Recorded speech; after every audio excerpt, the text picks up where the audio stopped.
आज हम बात करेंगे कि दुनिया की वो कौन सी दो चार एक्सचेंजेस हैं जिनके साथ मिलके अगर हम अपना ब्रोकर अकाउंट खोल लें, यानी ब्रोकर के साथ मिलके मर्चेंट अकाउंट खोल लें तो हम एक अच्छे पैसे भी कमा लें और साथ में उनके क्लाइंट भी ज़्यादा हों। बेसिकली इसमें दो चार चीज़ें हैं जो देखने लायक होती हैं। वो ये कि जिस एक्सचेंज के साथ आपने काम करना है, बशर्ते कि उसके पास ट्रेड वॉल्यूम भी हो, लोग उसके पास आने जाने वाले भी हों। वो ना हो कि वो एक्सचेंज खुद ही अंधों में काना राजा हो, मतलब उस पर खुद 10 बंदे हों तो आप वहाँ पे क्या बिजनेस करेंगे।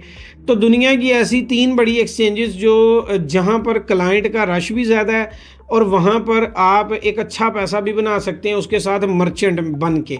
अब मर्चेंट कैसे बनना होता है उसके लिए एक अलग से नॉलेज है, अलग से सर्विस है, लेकिन इन्फॉर्मेशन आपको दे रहा हूँ कि आप केयू कॉइन के साथ भी कर सकते हैं, आप MEXC एक्सचेंज के साथ भी कर सकते हैं और आप बाइनास के साथ भी कर सकते हैं। सबसे ज़्यादा जो सूटेबल है वो बाइनास और MEXC एक्सचेंज के साथ सूटेबल है। उसमें क्या होता है कि कुछ एक्सचेंज की रिक्वायरमेंट्स होती हैं, आप अकाउंट खोलते हैं, कुछ उनकी रिक्वायरमेंट्स होती हैं, आप उनको वो रिक्वायरमेंट फिल कर देते हैं। उसके बाद आप अपना वहाँ पे जो आपका जिस कंट्री के साथ आपने काम करना है, आपने वो कंट्री सेलेक्ट करना है और उसके साथ उस कंट्री का अकाउंट लगा देना है और उसके बाद वो प्रोसेस का आगाज़ हो जाएगा। ये काम पूरी दुनिया में आप कर सकते हैं, लेकिन बैक वक्त आप एक कंट्री को ही सिलेक्ट कर सकते हैं।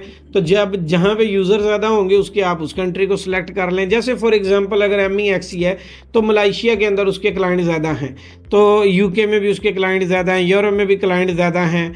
तो आप उसमें जहाँ पे क्लाइंट ज़्यादा हैं आप अपना नाम वहाँ पे बना सकते हैं, लेकिन अगर आपके पास डॉक्यूमेंट भी हैं तो ये भी एक बिज़नेस है। अगर इस बिज़नेस को भी आप स्टार्ट कर लें तो आपको अच्छा पैसा आएगा। और इसी तरह की मज़ीद इन्फॉर्मेशन के लिए आपने ये चैनल सब्सक्राइब लाजमी करना है ताकि आपको, और बेल आइकन को भी क्लिक करना है ताकि आपको इस तरह की वीडियो मिलती रहे और आप पैसा कमाते रहें।